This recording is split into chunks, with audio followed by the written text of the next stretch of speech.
Mari kita berdoa. Tuhan, berkatilah kami dan berilah rahasia firman yang sangat dalam untuk membuka pikiran kami masing-masing. Kami serahkan hamba-Mu yang hina di dalam tangan Tuhan. Roh-Mu pimpinlah dan segarkan pikiran kami masing-masing.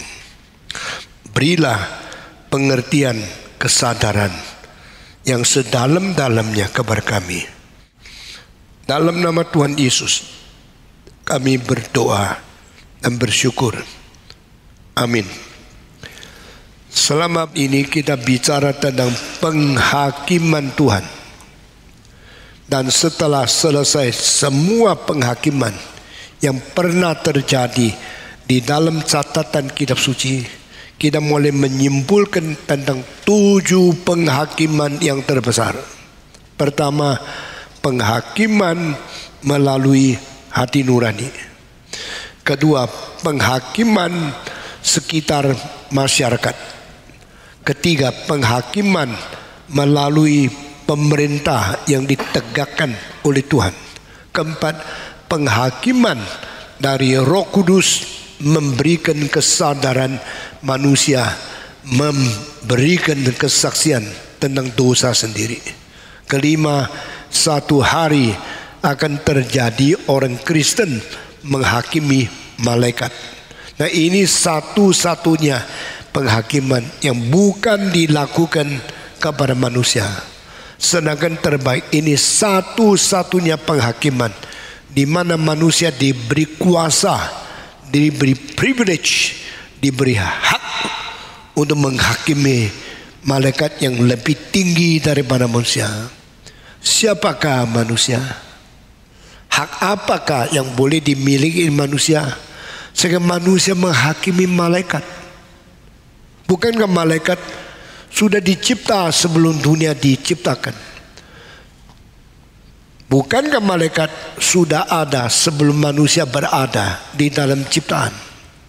Mengapakah Allah menciptakan malaikat lalu menciptakan manusia lebih turun, lebih rendah dari manusia, dan akhirnya Allah menghukum, menghakimi malaikat dan justru melalui manusia yang lebih rendah?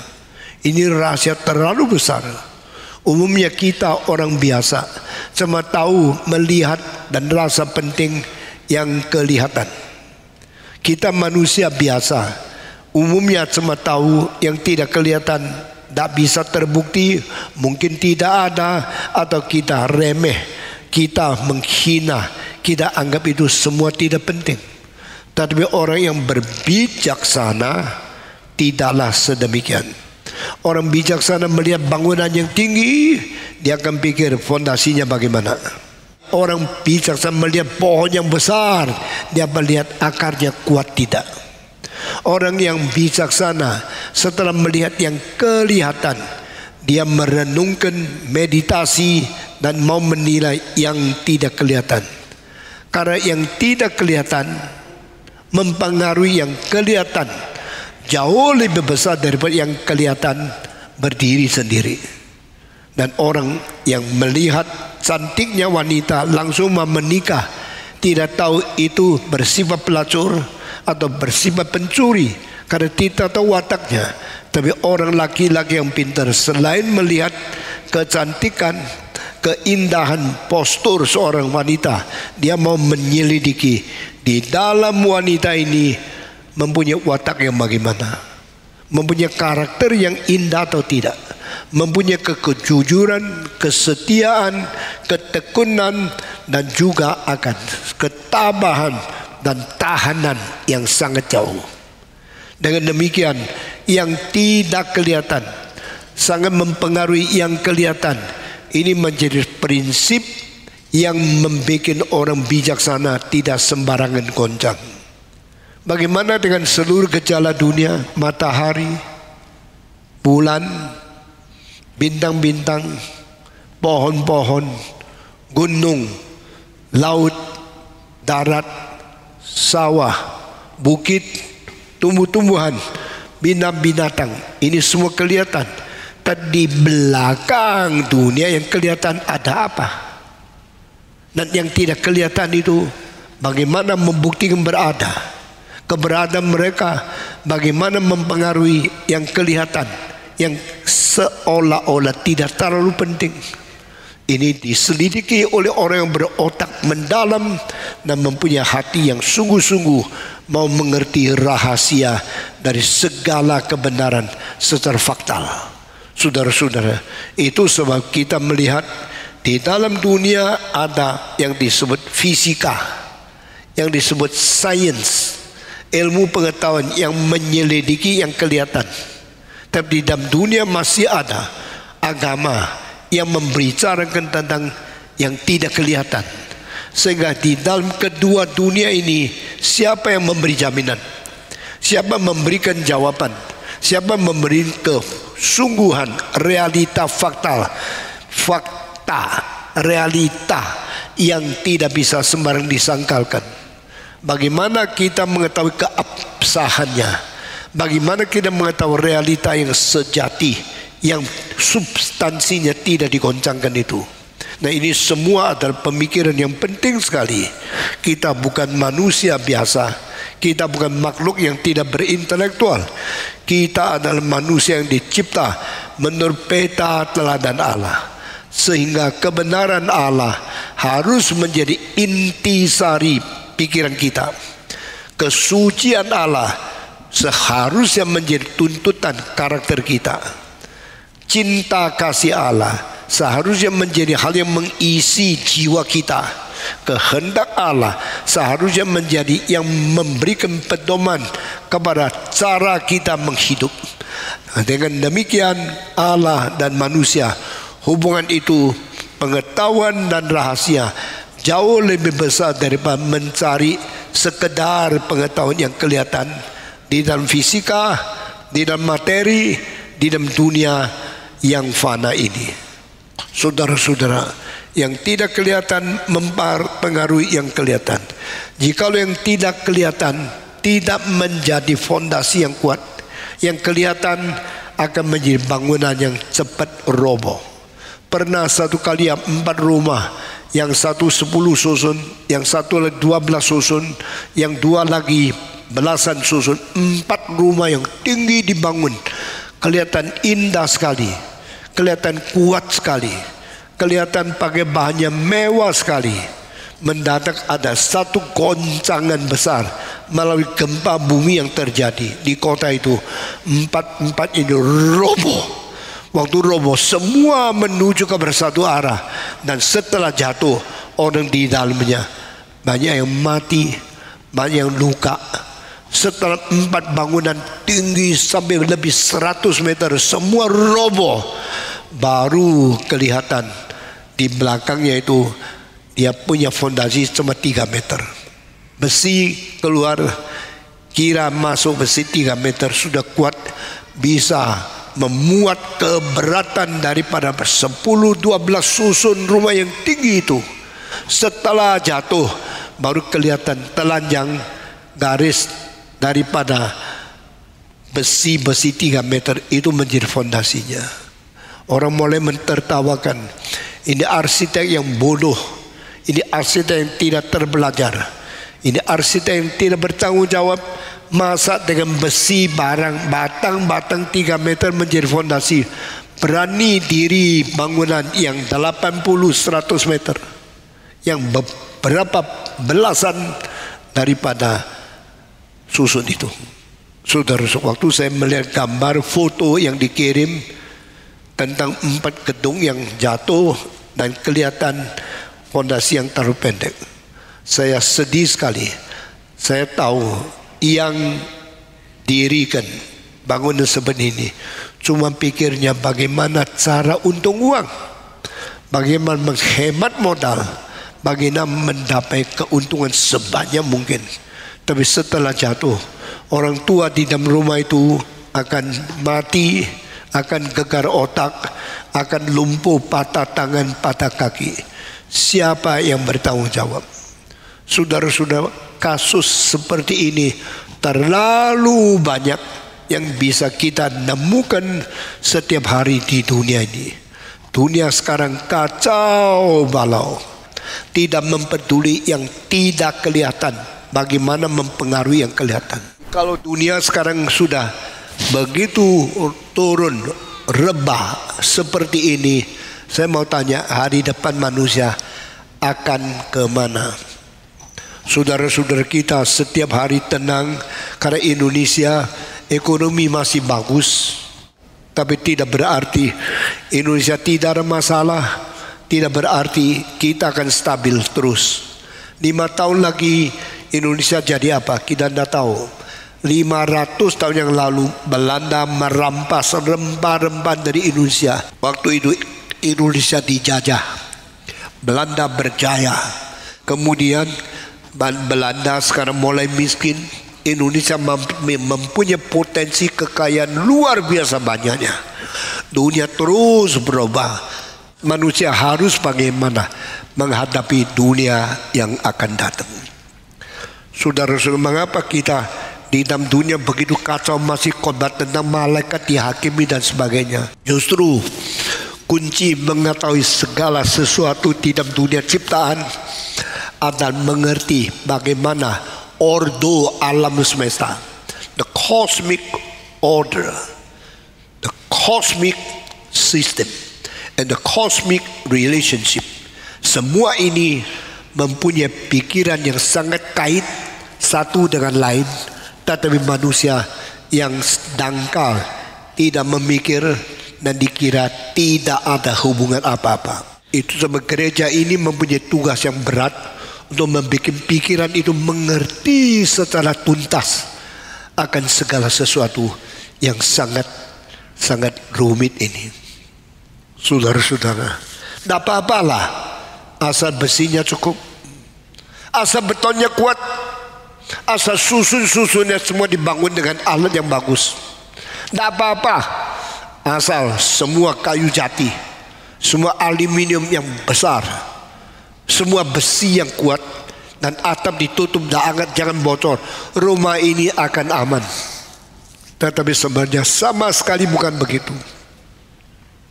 Akarnya tidak beres, fondasinya tidak bertanggung jawab, roboh seluruhnya, hancur, mati, patah tangan, patah kaki, menjadi orang lumpuh, orang tua mati, orang muda luka, seluruh hari depan hancur.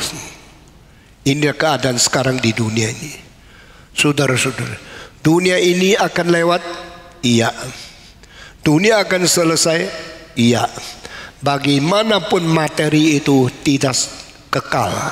Matahari 1 detik untuk bercahaya seperti sekarang menghanguskan kira-kira 6 juta ton materi untuk menjadi bahan bakar. 1 detik, 1 detik, 1 detik, 1 detik, 6 juta ton, 6 juta ton, 6 juta ton. Engkau mengemudi mobil 1 detik, 1 detik 20 cc, 30 cc minyak terus dihabisin. Demikian matahari mau bercahaya supaya tetap bikin dunia panas, bikin alam semesta bisa melihat, karena cahaya matahari memberi kemungkinan kita melihat segala sesuatu, untuk mengisi, untuk menerus menahan 1 detik matahari bercahaya. Matahari dibakar bahannya di dalam 1 detik 6 juta ton. Coba tanya 1 jam berapa? 60 kali 60, 60 menit kali 60 detik kali 6 juta ton. Lalu 1 hari berapa? 1 bulan berapa? Dah gampang. Dah ada orang kaya yang bisa bayar konsumsinya matahari. Dah ada orang yang bisa menjamin matahari tidak makin lama makin kecil. Meskipun bahan bakar yang dia selesaikan 1 detik 6 juta ton, matahari mungkin masih bisa bakar 10.000 tahun. Oh, tidak usah takut, saya cuma hidup berapa puluh tahun sudah mati kok. Tapi saudara-saudara, berarti this world is a limited world. This world is not the infinite world.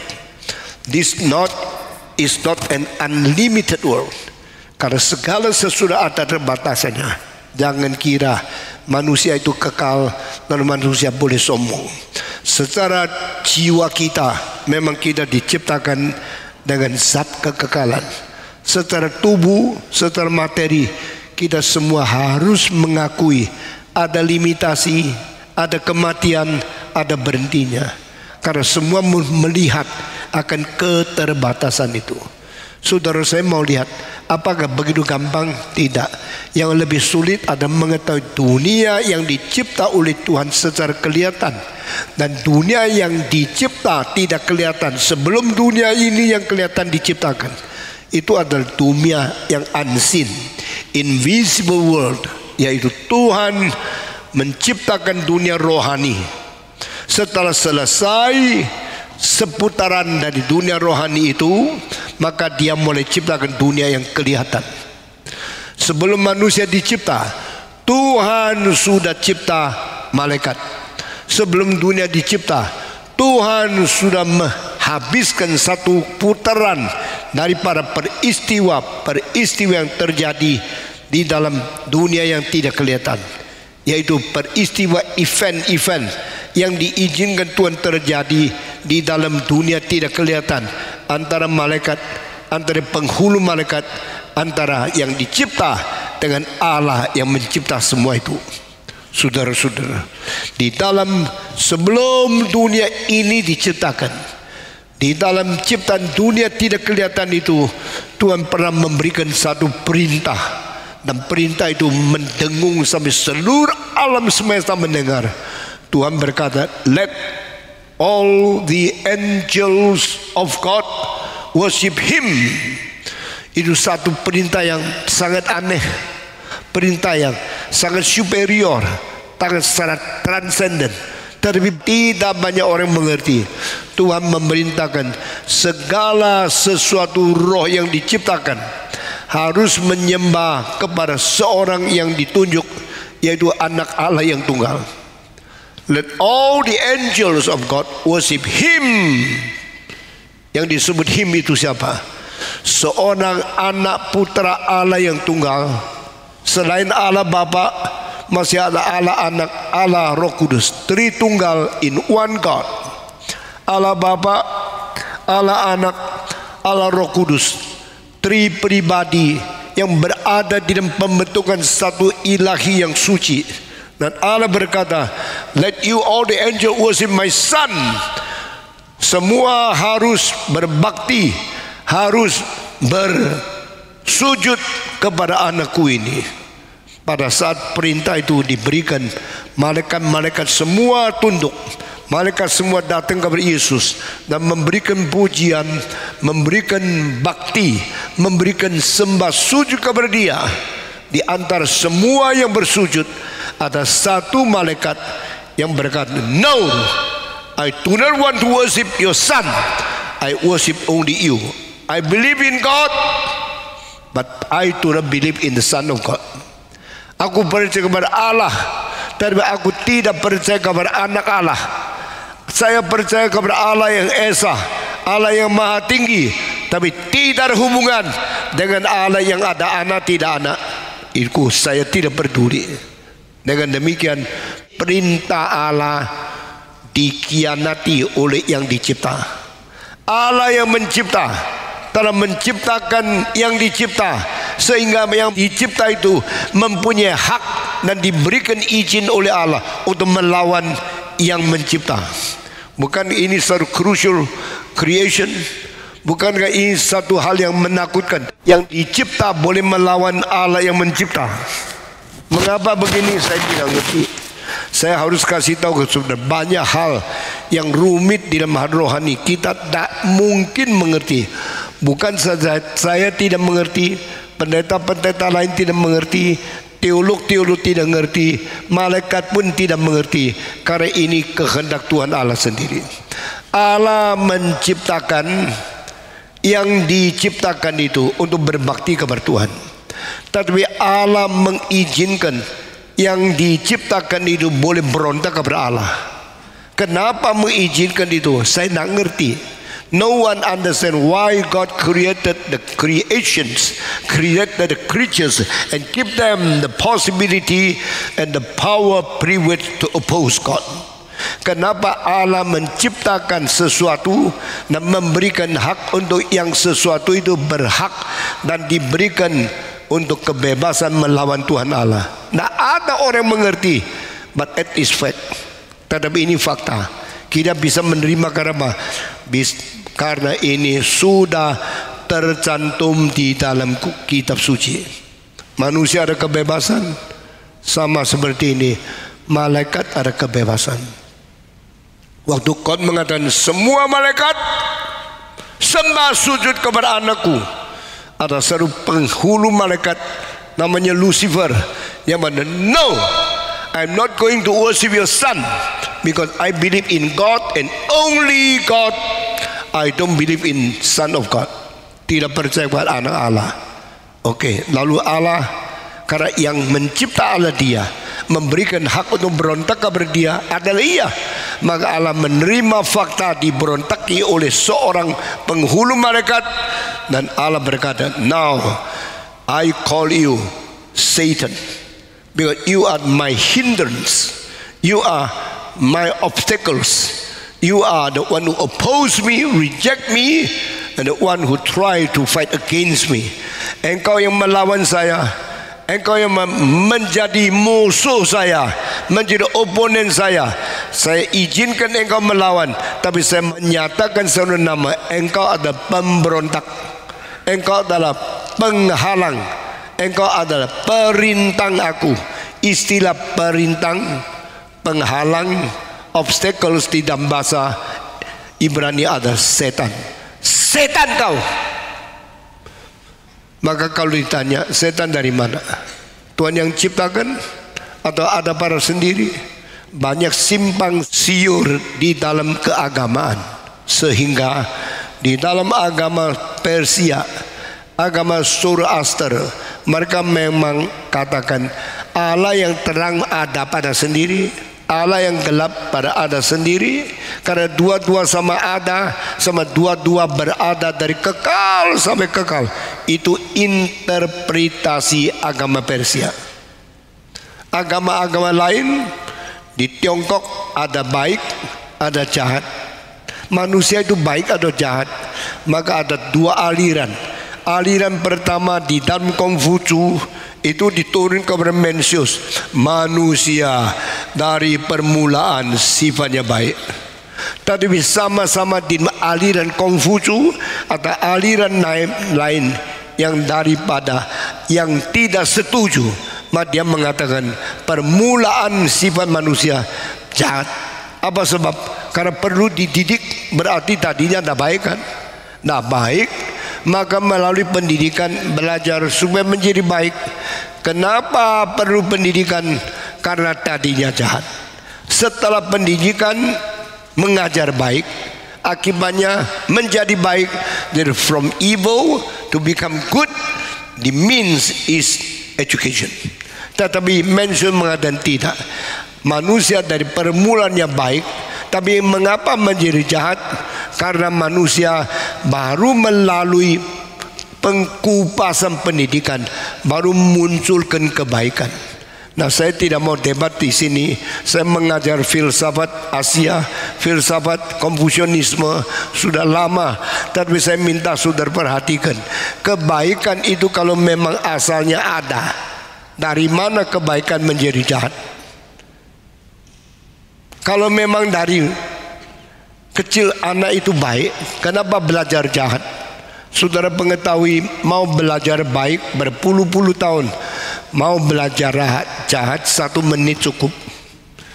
Kapan manusia mulai bohong? Kecil-kecil, tidak pernah sekolah, sudah bisa menipu mama. Kapan mulai berontak? Pada waktu dia memuji, sadari saya ada kemauan, mulai berontak. Kapan mulai jalan salah? Begitu jalan langsung jalan salah. Begitu bicara yang tidak setuju. Begitu mempunyai kemauan, langsung melakukan kejahatan. Nah, ini tidak bisa didebatkan. Karena Mencius sama satu lagi 荀子孟子提到人性本善，人性本恶， itu perdebatan sudah dari 2000 tahun lebih. Kita sekarang tidak bisa memihak yang mana. Saudara-saudara, kenapa manusia yang dididik berpuluh-puluh tahun sampai dengan dokter hatinya tetap jahat? Karena hal-hal yang tidak bisa didik berada di akar manusia. Mengapa ada orang tidak pernah masuk sekolah dari kecil orang baik? Karena dia punya kebajikan yang tidak bisa dipengaruhi oleh pendidikan yang tidak baik. Nah, ini tidak habis-habis kita berdebat.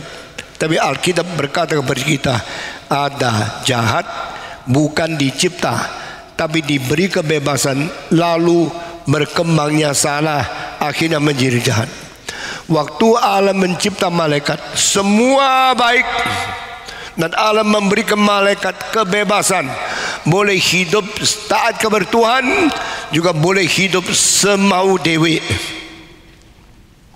Malaikat-malaikat yang taat kepada Tuhan disebut good angels, malaikat yang baik. Malaikat-malaikat yang tidak mau taat kepada Tuhan disebut evil angels, malaikat yang jahat. Dari mana kejahatannya ini? Alkitab cuma satu tempat bicara tentang kejahatan, dimulai dari berdiri. Diri yang tidak taat kepada Allah itu mengakibatkan engkau menjadi jahat. Jadi tadinya tidak ada jahat, jahat menjadi ada karena dirimu yang tidak lama taat kepada Tuhan. Yang menjadi baik karena engkau mau taat kepada Tuhan. Sehingga dari dasarnya manusia mempunyai dua kemungkinan: menyatakan taat turut pimpinan Tuhan, itu menyatakan semacam itu menjadikan dia menuju ke kebajikan. Menyatakan tidak mau ikut kehendak Allah, maunya semau sendiri menurut nafsu untuk hidup bagi diri, itu sebut permulaan kejahatan. Maka di Yakobus pasal 1 dikatakan, jangan kita anggap kita digoda dari luar, kita digoda dari diri kita sendiri. Kalau kita mau mentaati Tuhan, kita akan menjadi baik. Kalau tidak mau taat, hanya mau taat karena kemau sendiri, itu menjadi jahat. Nah, di sini unsur yang menentukan jadi baik atau jadi jahat, dirimu dan nafsu dirimu, itulah sumber dan rahasia berbuat dosa.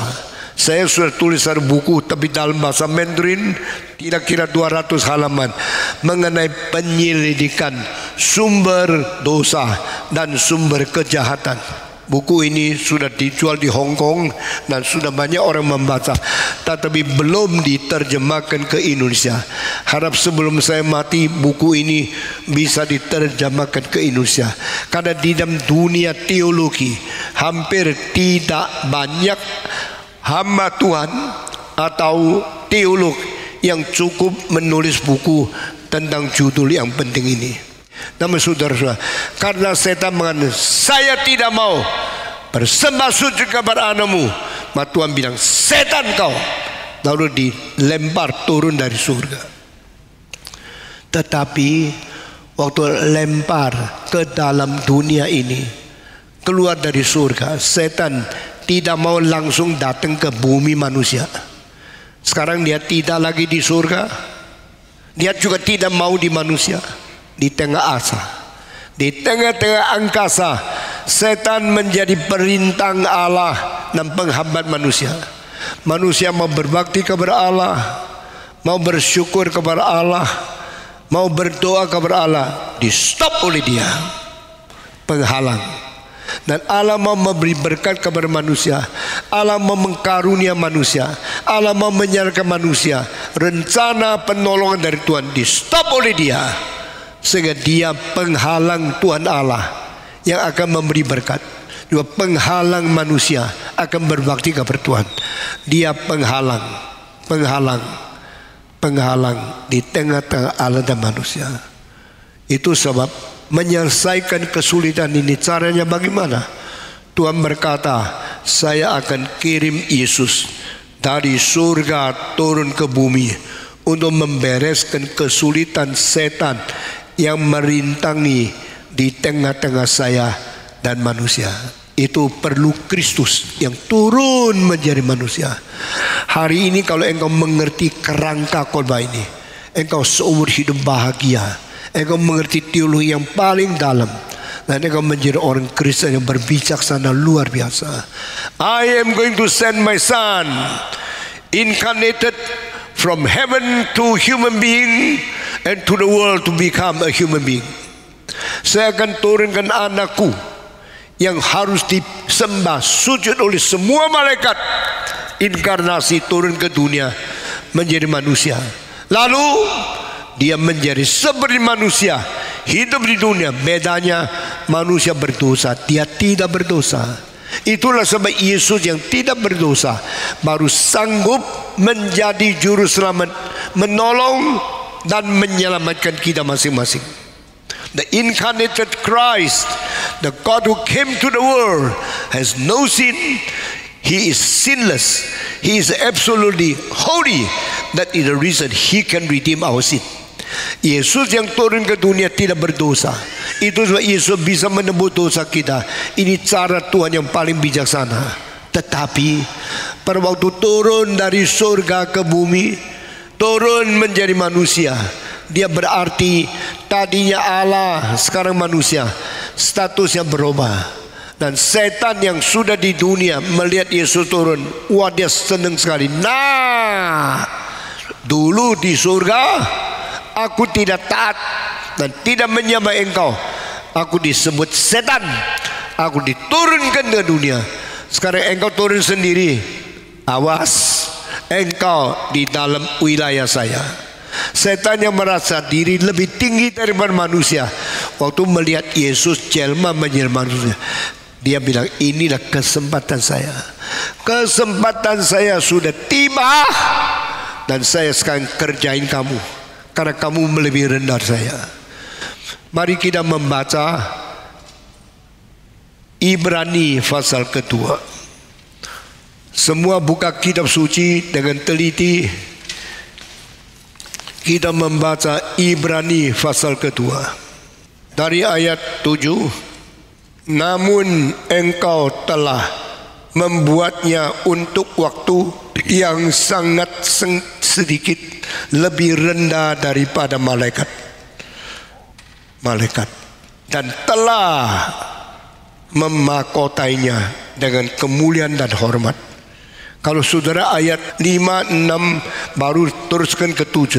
Saudara pria membaca ayat ke-5. 1, 2, 3. Sebab bukan kepada malaikat telah ia taklukkan dunia yang akan datang, yang kita bicarakan ini. 6, wanita membaca. Ada orang pernah memberi kesaksian di dalam nas. Katanya, apakah manusia sehingga engkau mengingatnya, atau anak manusia sehingga engkau mengindahkannya? 7 semua membaca. 1, 2, 3. Namun engkau telah membuatnya untuk waktu yang singkat, sedikit lebih rendah daripada malaikat, dan telah memahkotainya dengan kemuliaan dan hormat. Siapa ini? Yesus Kristus pernah turun sementara sedikit waktu, lebih rendah dari malaikat. Saudara, saya tanya, Yesus sama malaikat seharusnya tinggi mana? Bagaimana tahu Yesus seharusnya lebih tinggi dari malaikat? Karena Tuhan berkata, semua malaikat mesti menyembah Yesus. Betul tak? Let all the angel worship Him. Berarti Yesus lebih tinggi, malaikat-malaikat semua harus menyembah Dia. Dia lebih tinggi. Tapi di sini engkau telah bikin Dia sedikit rendah untuk singkat waktu menjadi lebih rendah dari malaikat-malaikat, tetapi memberikan Dia kehormatan dan kemuliaan. Di sini Yesus di dunia adalah manusia yang lebih rendah dari malaikat, tapi manusia yang mempunyai kehormatan dan mempunyai kemuliaan yang penuh. Sekarang teruskan ayat yang ke-8 semua. 1, 2, 3.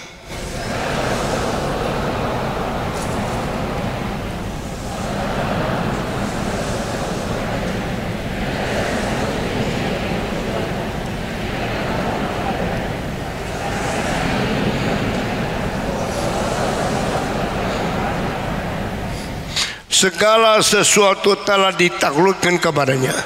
Tetapi dia yang untuk waktu yang singkat dibuat sedikit lebih rendah daripada malaikat-malaikat, yaitu Yesus. Kita lihat yang oleh karena penderitaannya maut dimahkotai dengan kemuliaan dan kehormatan, supaya oleh kasih karunia Allah ia mengalami maut yang bagi semua manusia. Saudara-saudara, Kristus kenapa ke dunia? Yesus diturunkan lebih sedikit rendah dari mana malaikat, supaya dia menderita sengsara, supaya dia mati, supaya dia dipaku di atas kayu salib. Dan pada waktu itu terjadi satu hal, yaitu malaikat melihat dia lebih rendah, mengganggu dia, mencobai dia, mengerjain dia, dan Yesus tahan terus. Saudara-saudara, waktu Yesus menjadi manusia, ini kesempatan balas dendam datang kepada si malaikat yang jatuh. Lucifer berkata, enak aja, dulu Tuhan Allah suruh saya menyembah engkau, saya tidak mau. Sekarang engkau sendiri turun menjadi manusia lebih rendah dari saya. Sekarang giliran saya suruh engkau menyembah aku. Saya mau tanya, waktu Yesus turun menjadi manusia, setan pernah menyuruh Yesus menyembah dia atau tidak? Pernah tak? Pernah tidak? Pernah. Inilah sesuatu pembalasan dendam. Before Father command me to worship you, because I am higher than human being. You are God, but I do not want to worship you, because I worship only God the Father, not you. Now you become man. You are now temporarily lower than me. I order you to worship me. Sekarang setan yang menyuruh Yesus menyembah dia. Saya mau tanya, Yesus mau menyembah setan? Tidak. Tidak mau. Yesus menyala engkau. Yesus mengusir dia. Saudara-saudara, karena apa? Yesus hanya sementara lebih rendah sedikit dari malaikat-malaikat, tetapi Yesus bukan rendah dari malaikat. Yesus adalah Allah Tritunggal, pribadi kedua yang lebih tinggi dari malaikat, sementara lebih rendah langsung dikerjai oleh setan. Dan Yesus menolak setan, berkata, nyala engkau. Setelah Yesus sudah lebih rendah, Yesus bukan saja menjadi manusia yang taat, mewakili seluruh umat manusia yang sudah gagal di dalam Adam yang tidak taat. Yesus menjadi Adam kedua yang taat dan rela berbakti kepada Allah, rela ikut turut sempurna taat kepada Allah. Maka Yesus Kristus akhirnya menjadi mati di atas kayu salib. Waktu Yesus mati di atas kayu salib, Yesus menderita sengsara, dibuang oleh Tuhan Allah. Tetapi waktu itu Tuhan menjanjikan, engkau yang taat kepada saya memberikan kemenangan kepada engkau. Yesus yang sementara lebih rendah daripada malaikat telah menderita, telah dipaksa, dimatikan, dikutuk, dibunuh, dipaku di atas kayu salib. Melalui kematian dia menjatuhkan, mentaklukkan, mentundukkan penguasa maut, yaitu setan. Sehingga setan yang tadinya mempunyai kuasa mati, mempunyai kuasa dosa, yang mengatur semua manusia di dalam tangannya, sekarang dihancurkan oleh Yesus Kristus. Dan Yesus Kristus dibangkitkan dari kematian untuk mengalahkan setan. Dia sekarang menjadi juru selamat yang menang.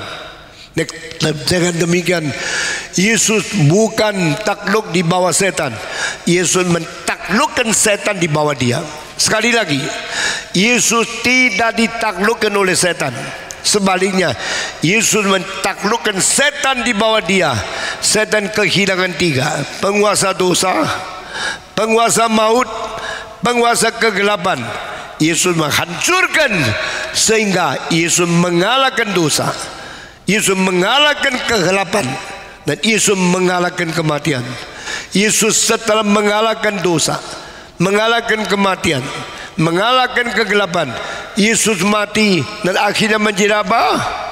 Bangkit dari kematian.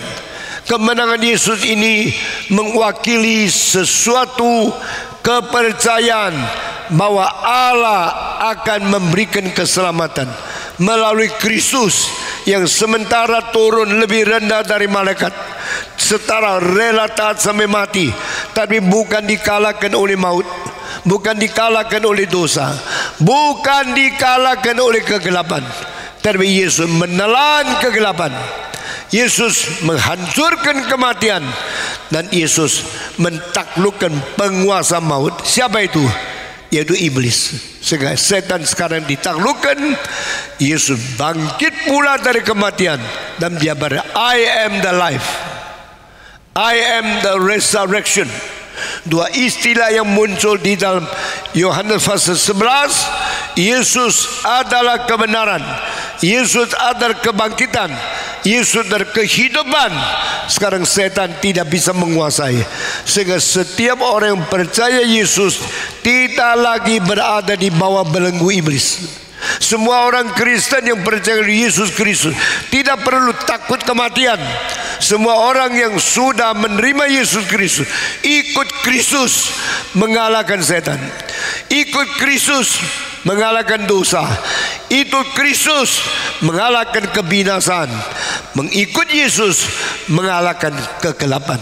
Jadi kita menjadi orang free. Kita menjadi orang yang betul-betul dibebaskan daripada belenggu dosa, daripada tuduhan setan, daripada kuasa kegelapan, daripada kematian. Setelah kita diselamatkan, kita menjadi anak-anak Allah yang mengalahkan setan, mengalahkan dunia, mengalahkan kematian. Kita dapat hidup yang kekal. Kita bersyukur kepada Tuhan. Kenapa Yesus mesti turun? Kalau Yesus tidak turun, tidak ada orang berperang bagi kita terhadap setan. Tetapi waktu Yesus turun, bahaya tidak? Terlalu bahaya. Karena setan menggoda dia dan setan minta dia menyembah setan. Yesus mengalahkan penggodaan, Yesus mengalahkan semua dosa, dan Yesus bangkit. Setelah Yesus bangkit, yang kalah setan, yang dikalahkan maut, yang dikalahkan dosa, yang dikalahkan kematian. Sehingga kita orang Kristen yang percaya Yesus Kristus sekarang tidak takut lagi setan.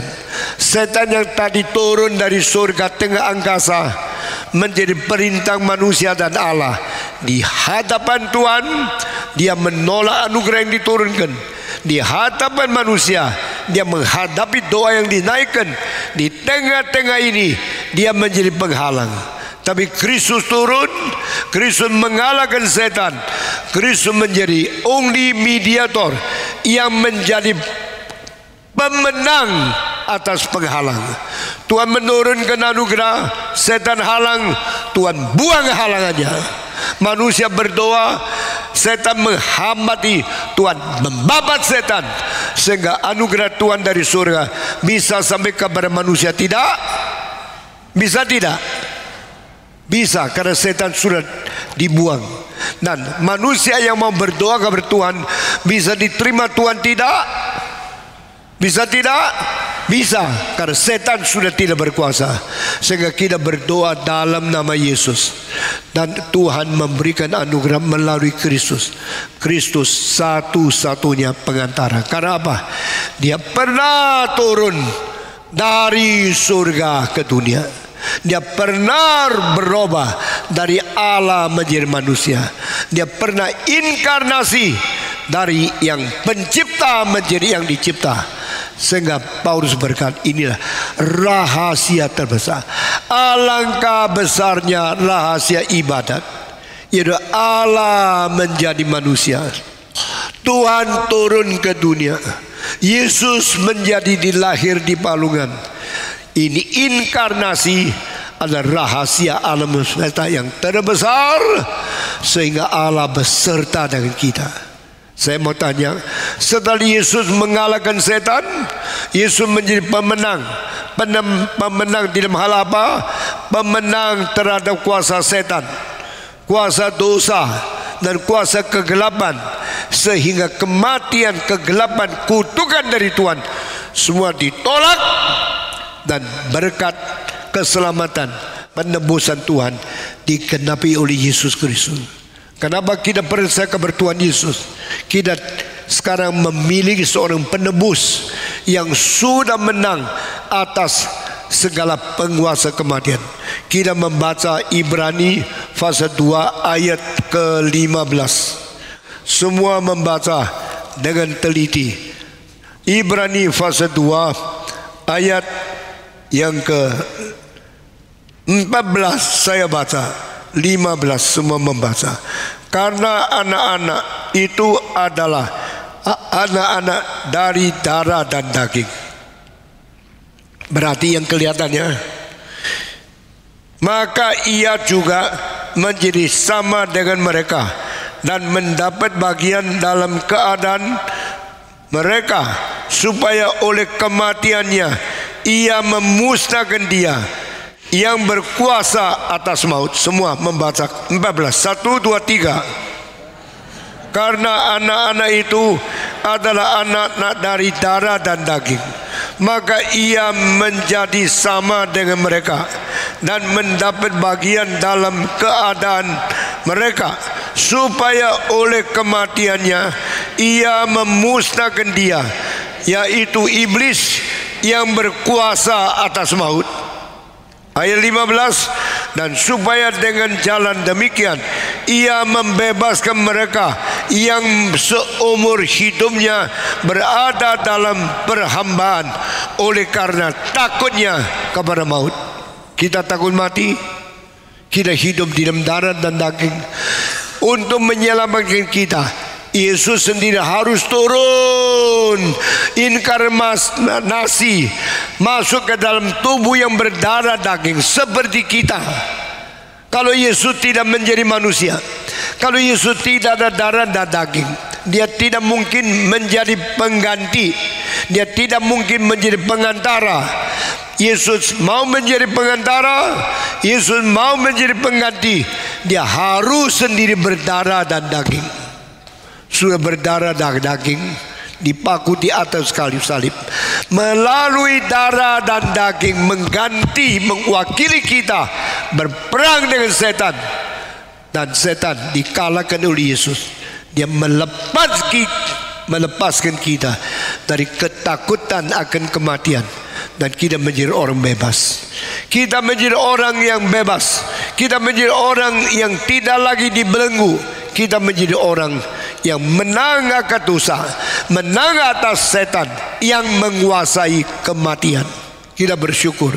Itu sebab sekarang manusia sudah lain sama dulu. Dulu kita takut mati, dulu kita hidup dalam dosa, dulu kita dikuasai oleh iblis, dan iblis yang menguasai kita akan membawa mati ke dalam kematian, lalu kebinasaan. Tapi Kristus mengganti kita. Kristus melawan setan, dan Kristus sendiri mempunyai daging, mempunyai darah.